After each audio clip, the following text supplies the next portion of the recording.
G'day guys, Ben here from Built to Fish TV.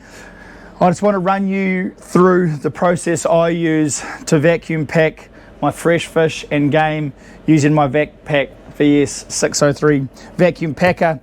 It's a fantastic at-home vacuum packing solution. It's simple to use, really high quality, and it's built to a commercial grade, and it does a fantastic job at vacuum packing fresh fish, fresh game meat, anything else you might want to vacuum pack around your house. And my favorite part about this vacuum packer is it's super portable. I can take it on holiday, to the beach, anywhere I might need to be vacuum packing any of my fish or fresh game.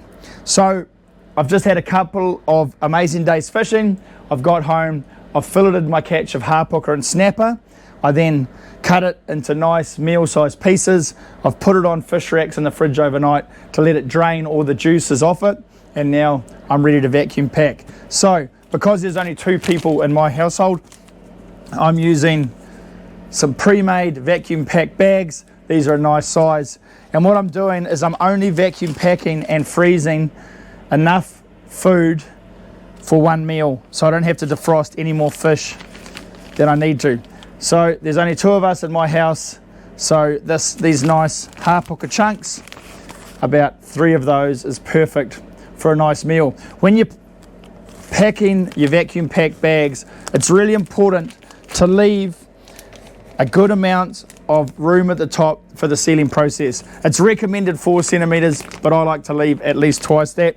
The next thing I'll do is I'll lay my vacuum pack flat. I'll push the fish down so it's laying nice and flat, and I'll try and get any excess air out of the bag. I'll then put the end of the bag onto the Teflon sealer of the vacuum packer, and at this point it's really important to make sure that your bag's laying nice and flat with no creases in it, and that there's no part of what you're vacuum packing sticking up to where you're going to be sealing and potentially compromising the seal. So that all looks pretty good. Now I'll just close the lid, and this VS603 vacuum packer makes this process really simple. Once I've got my top of my seal looking good, I'll just close the lid. I'll hold this for about the first 2 seconds of the vacuum packing process. I'll then let it go, let it run through its cycle, and then seal the bag up. So it's as simple as hitting the start button. That's been going for a second. I can take my hand off the lid.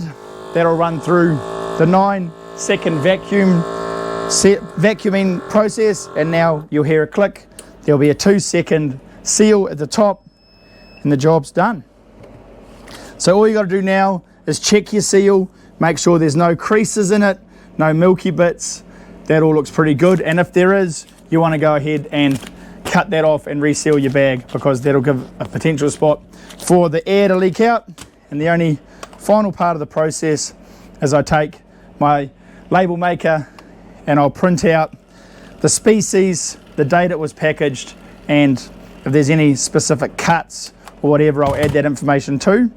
But because this is just puka, all I'll do is have the species of the fish, the date it was packaged, and that way when I go into my freezer, I'll know exactly what I'm getting. No more mystery meat in the freezer. So there we go, team. It's as simple as that. Vacuum packaging your fish and your fresh game will preserve the freshness and the storage life of it, and mean that every meal you're getting is delicious. And the best way I've found to do it is with my VS603 from Vacpack, a great little at-home vacuum packager. Cheers, team. See you out on the water.